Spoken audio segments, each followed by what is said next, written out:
Hello and welcome to Lorenzo's Mission a Day, episode 31 with Mission 31. Today we're flying to Juna with our trusty rover, same as we launched yesterday. Today we have the Juna rover C. Changes are minimal. I added the reaction wheel because the whole ship was controlling very sluggishly yesterday, but otherwise the craft is exactly the same. So today we're doing things a little bit differently. If you haven't watched yesterday's episode, things went rather wrong. We ran out of fuel around Duna and the rover ended up in a solar orbit, not on the surface of the red planet. Today the rocket design is not anything different, but what we're going to do is we're going to refuel it at minmus and top it up a little bit higher. We're going to give it 2 full tanks and then send it on its way to Duna. Now, I'm not going to include this in the video for 2 reasons. Reason number 1 being we saw exactly this yesterday, and well, if you want to see that, please watch yesterday's video. Reason number 2, my recording of the beginning part of the mission failed and it didn't record it. Something to do with alt tabbing, the software being horrible, and yeah, I just made a mistake, it wasn't recorded. So, today we have the Juna rover C, and we are on our way to Juna.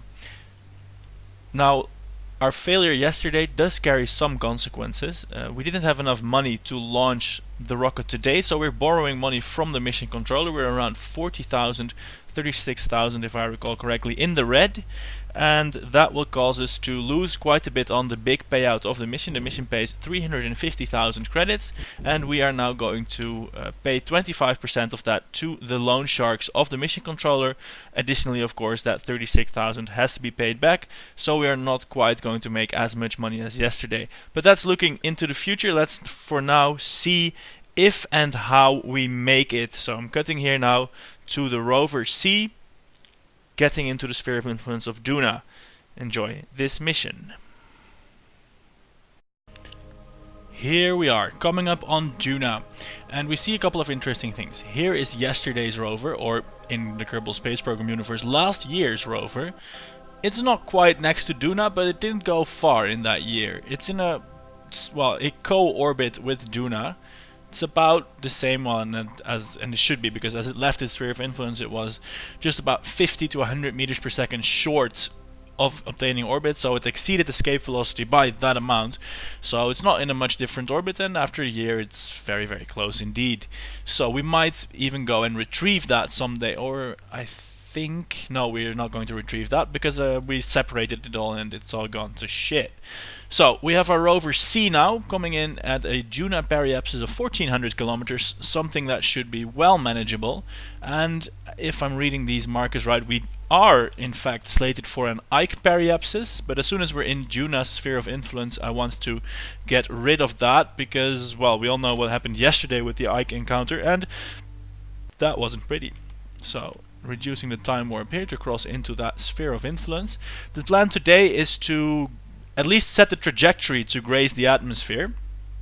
And then, when we do graze the atmosphere, we are going to, well, burn all the rocket fuel to slow down. I'm trying to focus on Duna here, but that gave me the sun first. As soon as we get to the atmosphere, we're going to slow down on a rocket and drop down into the planet. If we don't have enough fuel then to do that, we should at least have enough, we should at least be able to get down into the atmosphere where we can hopefully not burn up. Again, we're needing about 1,000 meters per second if we just want to establish an orbit. So I'm going to try if we cannot bend our orbit from where we are so that we are in fact going to hit the atmosphere, because that's what I want to do. Let's have a look. I think this is going to work. It's always a little bit hard to read the numbers when they're intersecting like they are. Periapsis. Is it just me or is this impossible to read? 100 kilometers.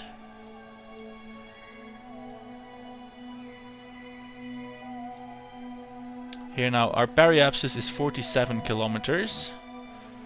Let's try and make that 5 kilometers. That's a bit aggressive. I want to brake, but not brake too aggressively, because we do have deadly re-entry installed and it would be a pity to burn up now. So we are going to go for 14 kilometers, and we can accomplish that with a delta V change of a rather modest 35 meters per second. That should leave us ample fuel to slow down before hitting the atmosphere too fast. So let me find this maneuver node here, perform the burn, and I will speak to you when we are at the atmospheric interface. Or no, I will show you how I perform this burn, this marvelous precision orbital dancing burn that will put us in the Junian sphere of influence. Well, we're in the sphere of influence, but that will put us into the Junian atmosphere, which will then be sampled for the first time ever, a historic event, and hopefully we will then proceed to put a rover on the surface safe and sound. You may note that one thing we did not do is look at our landing site. This is a bit aggressive. Our trajectory is now going to, well, crash into the moon. Crash into Juno. That's, well, too aggressive. We didn't do any landing site picking. That means that basically wherever we end up is going to have to be good enough height-wise. If we land on a mountain, then, well, there's nothing to it than to drive a bit, because as you might recall, the mission objective, the mission written by Jay Cheetah, the mission objective calls for a landing spot that's 2.5 kilometers or lower in elevation, presumably so that I could use parachutes, but I'm going to use rockets to come down, so we're not needing that kindness, but it's now a mission requirement, so hopefully we land somewhere in the neighborhood of that, and otherwise we're going to have to drive to it. I'm talking for far too long about something simple, and I'm now going to time warp until that atmospheric interface. See you there. So here we are, coming up on the atmosphere. We are landing on the dark side, it appears. Here, I put a maneuver node to gauge the delta V to put us at least into orbit. That's a 502 meter per second burn. Dawn is right across the horizon. It's just over there.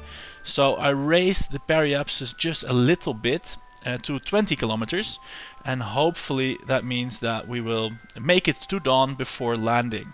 See, we are in fact in the atmosphere. That means it's time for our first batch of experiments. Observe the material bay. Oh, it still counts as in space, even though we're at 29 kilometers.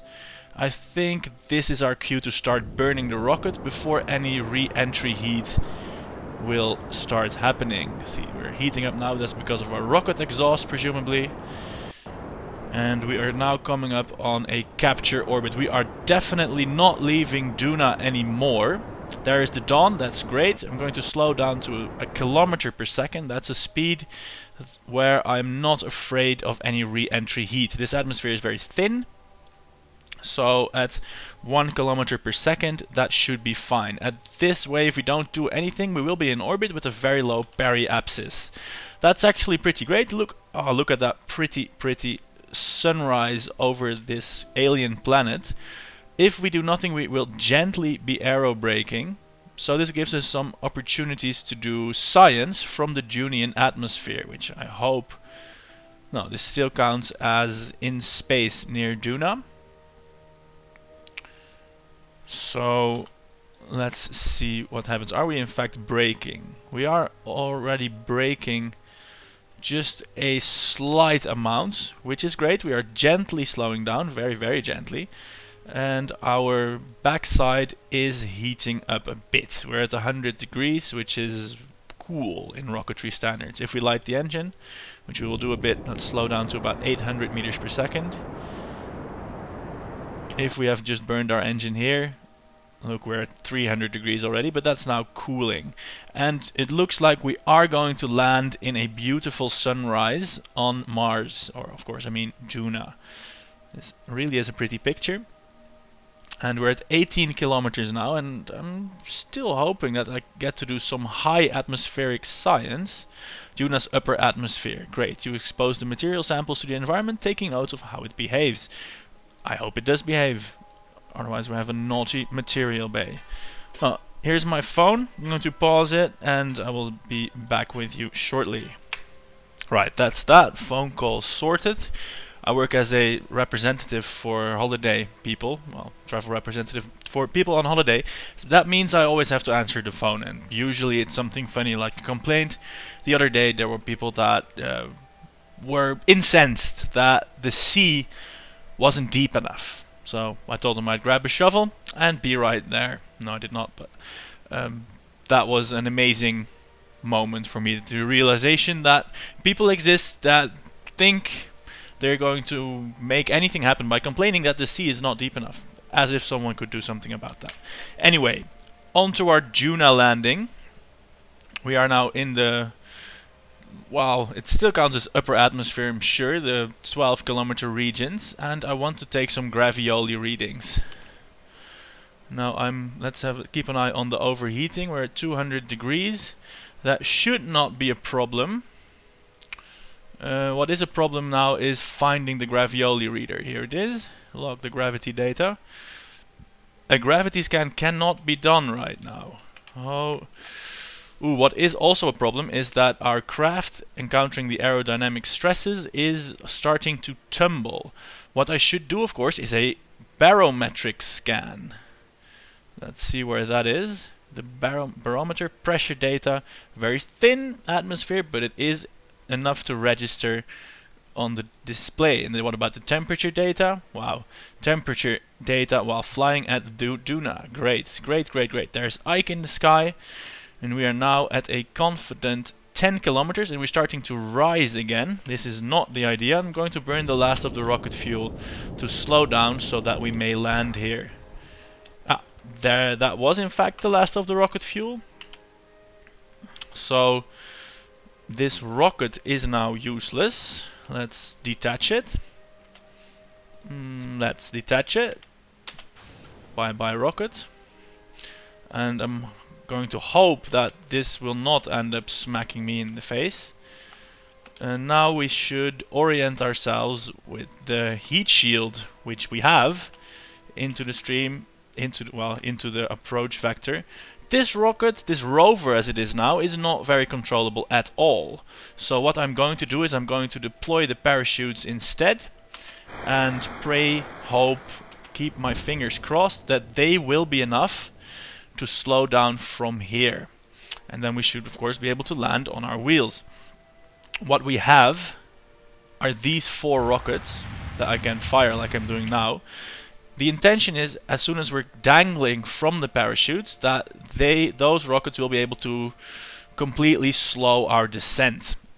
And I'm hoping that will work. We are being slowed down by the parachutes, but we're also rather low above the ground. We can see the rocks already. We're still traveling at a brisk 250 meters per second. And call me crazy, but it doesn't look like this is 2.5 kilometers or lower.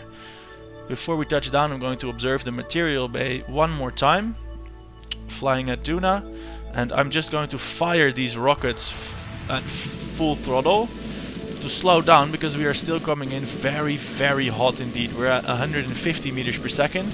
I'm hoping that these parachutes, they have opened, and we are now descending at 10 meters per second, which should be extremely manageable. And look at that, we are actually below 2.5 kilometers. Looking at the sun here on the Juna landscape, the red sand, the maneuver node that's still in orbit can feel free to go elsewhere. And we are now descending on this planet, and we can use our rocket engines to cushion that descent to, well, I'm going to be snobbish here and I'm going to make that 1 meter per second. That should be possible. So far the vehicle has performed admirably. The rocket has slowed us down through re-entry, kept us safe from any heat effects, and now the parachutes are doing a marvelous job. The rockets firing at full thrust, well, 1 meter per second probably isn't manageable, but 5 should be alright. Here we go, cutting the rockets, and we are landed. We are rolling because we did land on a slope. I'm going to leave it like that for now. And the next step is to detach this parachute system. I'm going to engage the brakes actually to make us stop rolling a bit. Oh no, no, no. Boom. There it goes. That's our parachute tower going away. I detached that somewhat panicky because it was dragging our rover over where it would fall and be horribly unhappy. Look at that, here we are, safely landed on Duna, a rover in the dawn, and before anything else, let's deploy our solar panels so that we shall not run out of power. We have a set of 4 here on the wheel hubs. And we have 4 more here on the central body, or at least 2 more. These are our backup panels. These are the main solar panels. And we're going to run an experiment for each of the experiments that we have. Observing the goo from Duna's surface. Observing the materials bay here from Duna's surface. Opening the sample container, you find that everything has turned red. Initial tests show that it will never wash out of the spacesuits. You consider sanding mesh in pink EVA suits to reduce cleaning costs. Well, this is a robot, so that should still be fine. Doing another goo container here. Transmit that, and let's have a look at all of our sensors. The GravMax gravity sensor. A lot of points from that one. The pressure sensor. A lot of points from that. A lot of points from that sensor. The seismic data. Great. We are getting the mother lode of science here from Duna without even having driven one bit. So after this we are definitely reviewing the R&D department, where we will be able to unlock quite a few new technologies, I dare say that. I'm transmitting everything twice, as is our mission protocol. I'm not going to spam it until there is 0 reward, but more than once should, I think, be allowed. Now, we have 4 antennae here and they're all chugging away happily. We have a lot of power, so that doesn't matter. What I'm almost forgetting, which I should certainly not forget, is to cash in our mission controller reward. Finish and save the mission results. I'm not sure why it's paying out 175,000. Probably...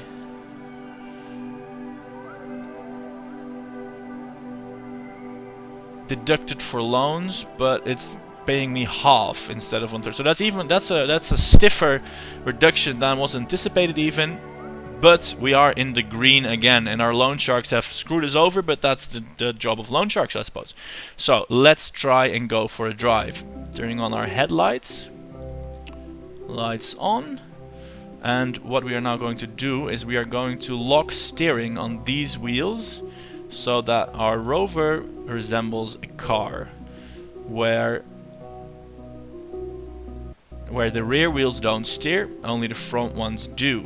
Lock steering, and on all the wheels we're just going to enable the motors on these rear wheels. Are they disabled? No, we're going to disable the motors on the front wheels. So we have 2 wheels for steering and 2 wheels for driving, just like a car. Let us see how that goes. Taking the brakes off first. And nothing appears to be happening. Oh, here we go. Here we go. Oh, wait a second. The rover, according to the rover, this is the rear side. So that makes controlling it a little bit difficult. I'm going to step on the brakes again. I'm happy I made this a wide base because it is teetering over when I brake. So I'm going to reverse this, where these wheels are actually the powered ones and these wheels are the steering ones. Oh, I could as well have inverted the steering, but well, I did not do that. Wait, if I steer now, these are steering. Great, and I should be able to drive. I have no idea why I can't drive this rover.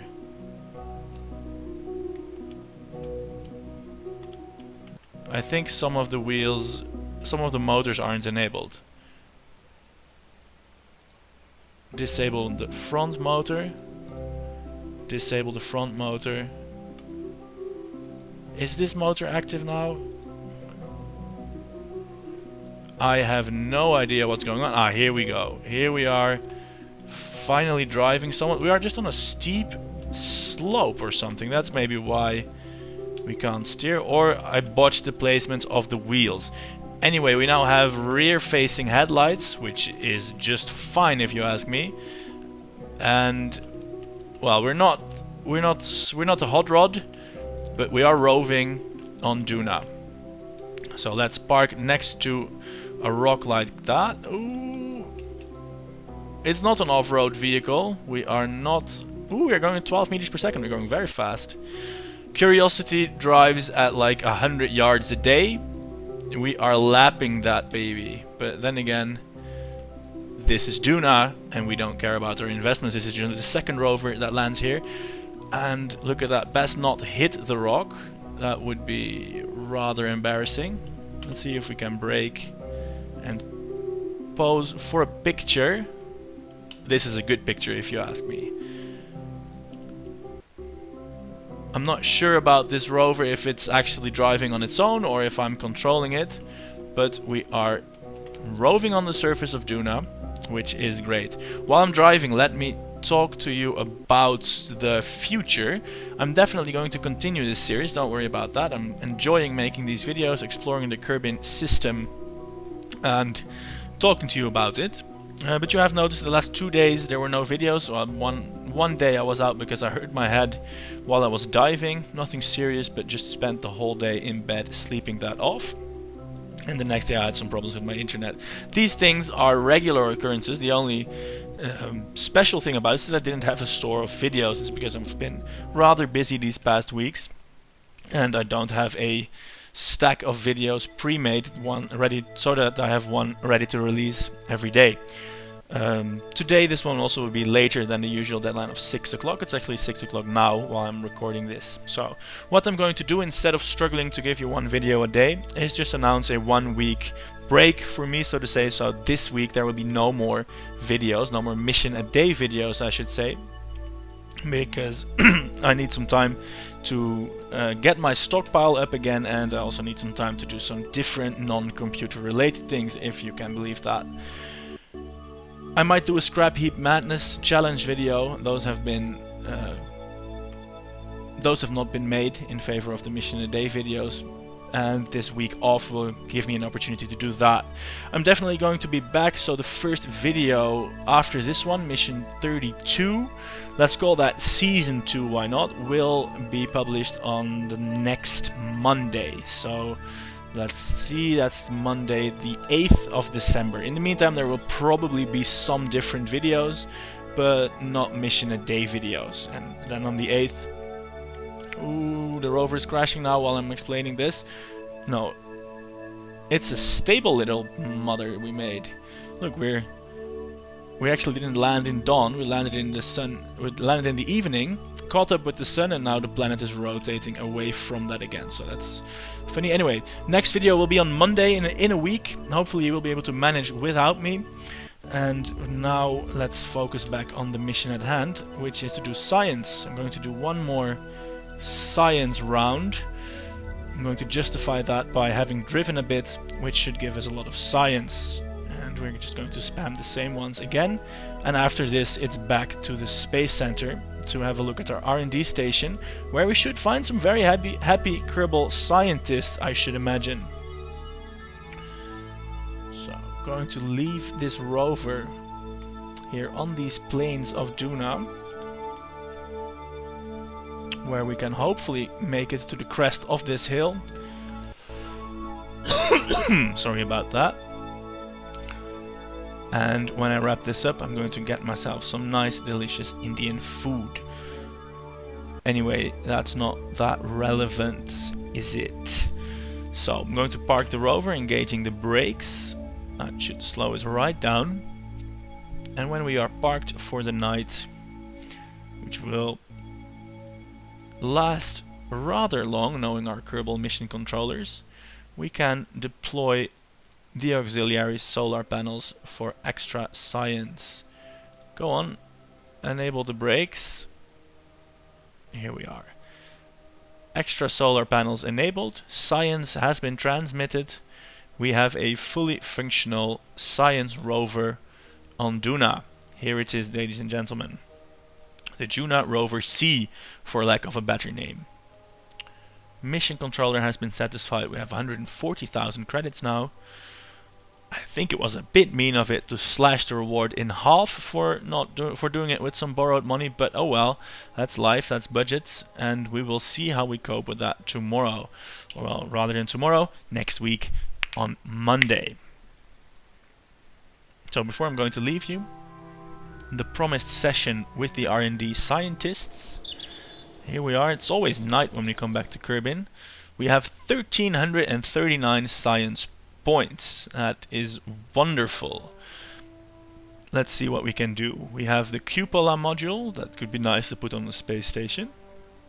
The Mark II lander can, which is quite a nice thing to have if we're going to do manned landings. It's manufactured by Sean's Cannery. That's nice. And what do we have here? We have advanced metalworks, more decouplers, separators, heavy drills, and a large heat shield. The large heat shield is rather interesting. We have aerospace bits here, and here we have a probe core and a remote guidance unit. Let's see what we have here. Large probes, or remote guidance unit, bigger wheels for vehicles and miners and the likes, and a kethoelectric reactor unit. We don't need this yet. We are going to go for the cupola space station module in the hopes that it will also lead us to the larger rockets. So I'm going to research this for 300 science.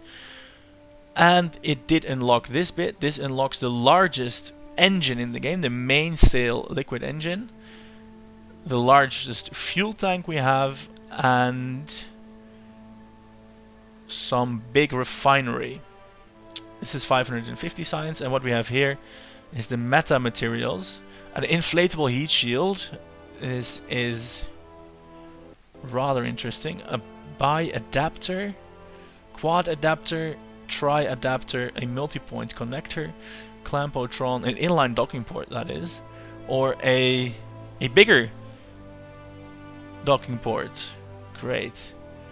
So this is a lot of construction stuff. We definitely want that for our 550 science points. Or the modular girder, the girder.